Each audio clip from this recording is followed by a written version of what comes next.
কিছুক্ষণ আগে শামীম আহমেদ এবং সিদ্ধার্থ স্বামী যারা আইনজীবী আছে তারা বললেন যে জামিন অযোগ্য দ্বারা তাদেরকে তারা কি এমন কাজ করবে? লজ্জা করা উচিত। যেখানে স্নেহাশিস মুখ্যমন্ত্রী আন্দোলন করছে, মিছিলে হাঁটছে, তাকে পুলিশ কেন গ্রেফতার করছে না? কারণ সে মন্ত্রী আছে। এবং লজ্জা করা উচিত, শুভেন্দু অধিকারী পুলিশকে মা বহিন করে দিচ্ছে, মা বোন করে দিচ্ছে, এক করে দিচ্ছে। ওকে অ্যারেস্ট করতে পারেনি কেন? এই মমতা ব্যানার্জিকে জবাব দিতে হবে, এই ব্রাহ্মণবাদী মমতা ব্যানার্জিকে। ব্রাহ্মণবাদী, এই ব্রাহ্মণবাদী কারা চায় না যে মুসলমানদের নেতৃত্ব উঠে আসুক? একজন দাড়িওয়ালা টুপিওয়ালা লোক বিধানসভায় বলুক, এটা আসে না। আজকে শুধু নৌশাদ সিদ্দিকী নয়, সারা বাংলা সংখ্যালঘু যুব ফেডারেশনের কামরুজ্জামানকে অ্যারেস্ট করেছে। সমস্ত মুসলিম সংগঠনের নেতৃত্ব এবং সমস্ত পশ্চিম বাংলার 20টি সংগঠনের বেশি নেতৃত্বকে অ্যারেস্ট করেছে। আর পুলিশ সাধারণত এরকম আন্দোলনে কি হয় আমরা দেখি। আই ওয়াজ প্রেজেন্ট, আমিও প্রেজেন্ট ছিলাম। আমরা দেখেছিলাম সাধারণত দেখি অ্যারেস্ট করে, ডিটেন করে 7টার সময় ছেড়ে দেয়। কিন্তু পুলিশ ইললিগালি যে দিয়েছে, ইললিগালি যে অ্যারেস্ট করেছে, ধারা দিয়েছে। কি ধারা দিয়েছে? প্রথম ধারা দিয়েছে হচ্ছে আনলফুল অ্যাসেম্বলি। আনলফুল অ্যাসেম্বলি কাকে বলে এইটা ডেফিনেশন কিন্তু পুলিশকে জবাব দিতে হবে। এই ডেফিনেশন, কম্পোনেন্ট কি থাকে, ইনগ্রেডিয়েন্টস কি থাকে, জবাব দিতে হবে।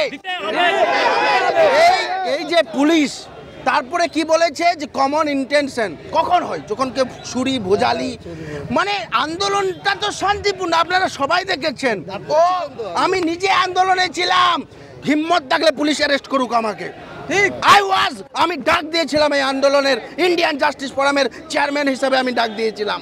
আজকে নওশাদ সিদ্দিকীকে অ্যারেস্ট করে গণতন্ত্র যে ধ্বংস এবং মুসলিমদের প্রতি যে বিদ্বেষ, তোমরা কেন পার্টি করবে বাবা?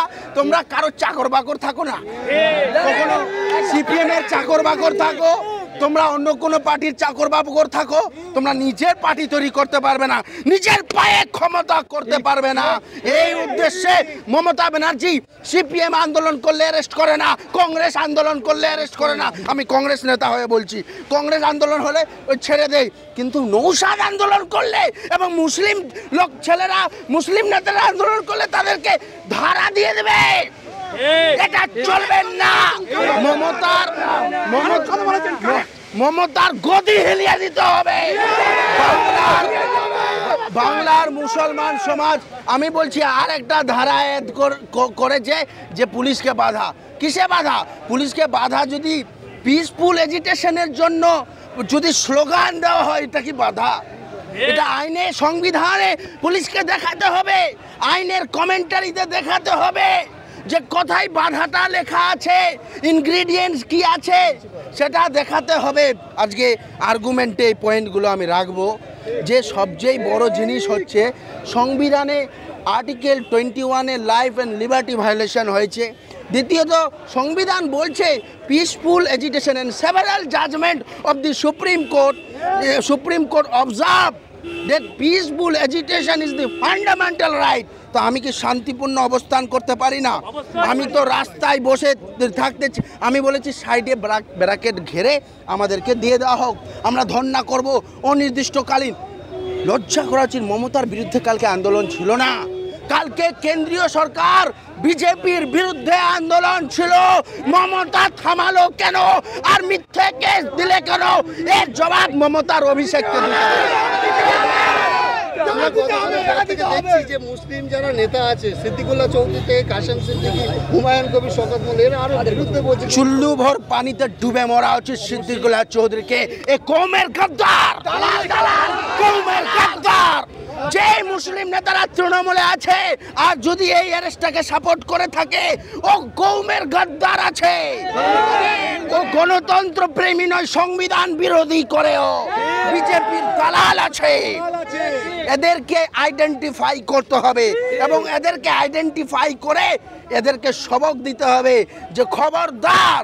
আজকে আইএসএফের ব্যাপার নয়, আমি আশফাক আহমেদ, আমরা এই আন্দোলন ডেকেছিলাম, শুধু আইএসএফ না, বিভিন্ন সংগঠন মিলে। মমতা ব্যানার্জি তাহলে কি চাইছেন? আমরা কি সারা জীবন আপনার তলা চাটতে থাকবো নাকি? আপনার পায়ের তলা চাটতে থাকবো? কি চাইছেন? আমাদের লিডারশিপ দাঁড়াবে না। আজকে এইটার মাধ্যমে বুঝিয়ে দিতে চেয়েছে যে মুসলমানরা তো চাকর বাকর হতে হবে, নিজস্ব পায়ে দাঁড়ানো যাবে না। পুলিশ শুভেন্দু অধিকারী পুলিশের বিরুদ্ধে গালিগালাজ করছে, তাকে অ্যারেস্ট করছে না, কিন্তু নওশাদ সিদ্দিকীর বেলা ঘুষি মারছে। হ্যাঁ, বিজেপির সঙ্গে তো আতাত। মমতা ব্যানার্জি তো বিজেপির মানে আরএসএস ভালো, বিজেপি খারাপ কে বলেছিল? এই মমতা ব্যানার্জি বলেছিলেন। এই মমতা ব্যানার্জি, লজ্জা করা উচিত মমতা ব্যানার্জিকে। আপনি তো ইউটিউব চ্যানেল দেখেন, আপনি ফেসবুক দেখেন, মিসেস মুখ্যমন্ত্রী, চিফ মিনিস্টার, তো আপনি এটা শুনে রাখুন। আমি আশফাক আহমেদ বলছি যে আপনি 1 নম্বরে আরএসএস এর লোক, 2 নম্বর না, 1 নম্বর আরএসএস এর লোক। আর আপনাকে সরাতে হবে এবং আমরা না বিজেপিকে আসতে দেব পশ্চিম বাংলায়, না মমতা ব্যানার্জিকে বসতে দেব। আজকের কি কতটা আপডেট পেলেন যে কিভাবে আজকের মানে যদি জাজ সাহেবদের নিরপেক্ষ বিচার থাকে তাহলে আমরা তো একটা ধারা প্রমাণিত করতে পারবে না। পুলিশের বাপের হিম্মত নেই। আমি ট্রায়াল অ্যাডভোকেট হিসাবে বলছি, আমি কিন্তু মার্ডার থেকে শুরু করে সমস্ত বিষয়ে ট্রায়াল করি, সেশন কোর্টে ট্রায়াল করি, সুপ্রিম কোর্টে ট্রায়াল হয় না, হাইকোর্টে ট্রায়াল হয় না। হাইকোর্ট সুপ্রিম কোর্টে তো আর্গুমেন্ট করি, আমি সুপ্রিম কোর্টের উকিল, কিন্তু সেশন কোর্টেও ট্রায়াল করি, অর্থাৎ ইম্পর্টেন্ট কেসে ট্রায়াল করি। ট্রায়ালের উকিলও খুব কম। তো ট্রায়াল করে পুলিশ প্রমাণ করতে পারবে এই অপরাধীটা, সব প্রমাণ করতেই পারবে না ট্রায়ালে, প্রসিকিউশন প্রুভই করতে পারবে না। পুলিশের তরফ থেকে জানানো হচ্ছে যে তারা আমাদেরকে মারধর করেছে, সেই জন্য পুলিশ এত দালাল। পুলিশ আরে আজকে কারমাইকেল হোস্টেলে বাঙালিদেরকে বাংলা ভাষায় বলার জন্য মেরেছে, বাচ্চাদের রক্ত বের করে দিয়েছে। পুলিশের ভূমিকা কি? পুলিশের ভূমিকা হচ্ছে এই তোরা করতে আসবি না, মানে ওদেরকে ধমকাচ্ছে, মুচিপাড়ার থানা। তো এরকম অপদার্থ পুলিশ যে দালালি ছাড়া কিছু করতে পারে না, এ বিজেপির দালালি করে, আরএসএসের দালালি করে, মমতার দালালি করে। এই পুলিশ লজ্জা করা উচিত। এই পুলিশ হচ্ছে গুন্ডা, এই পুলিশরা হচ্ছে গুন্ডাগিরি করে মানুষের সাথে। আজকে এই পুলিশের কাছে বাংলার মানুষ অতিষ্ঠ এই পুলিশের অত্যাচারে। আর দুঃখের বিষয় যে আমাদের হাইকোর্ট যে কোর্টগুলো আছে, এরা ইনসাফ টাইমলি দিতে পারছে না বলে মানুষ খুব কষ্টে আছে। অনেকে প্রশ্ন তুলছেন যে এই যাদেরকে ইমতিয়াজ মোল্লা, কামরুজ্জামান, ইমতিয়াজ মোল্লা তাদেরকে ধরা হয়েছে, বিভিন্ন থানায় তাদেরকে কেন নিয়ে যাওয়া হয়েছে? হ্যাঁ, মারার জন্য আলাদা আলাদা করে, যেন তোমরা বাপের জন্মে আন্দোলন না করতে পারো, ভয় দেখানো। কিন্তু আমি বলছি বাংলার লোকেদের ভয় করলে হবে না।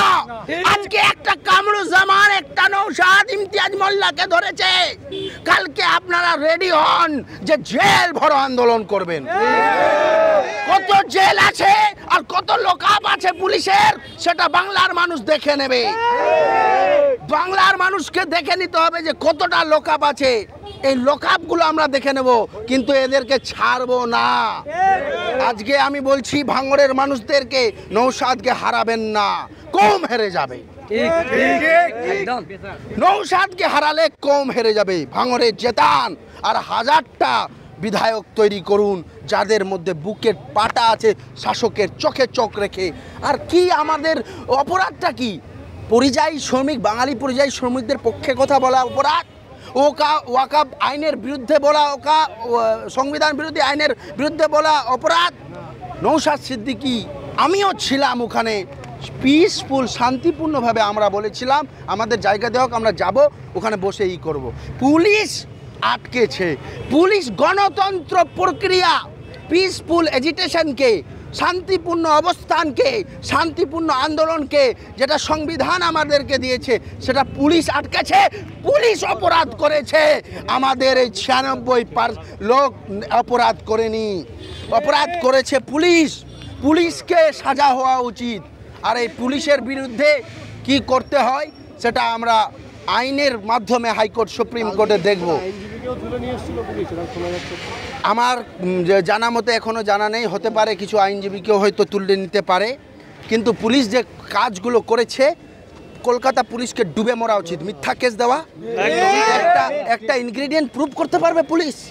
ওই যে ধারাগুলো দিয়েছে, এই ধারার একটা ইনগ্রিডিয়েন্ট, একটা ধারা হলে আইনের ভাষায় সোজা করে বলি, প্রত্যেকটা ধারার এক একটা করে ওই কম্পোনেন্ট থাকে, অর্থাৎ ধারাতে লাগবে কখন, কি কি রিকোয়ারমেন্ট হতে হবে, কিন্তু একটা রিকোয়ারমেন্ট নেই, এর প্রমাণ দিতে পারবে না, এই রিকোয়ারমেন্টগুলোর প্রমাণ দিতে পারবে না।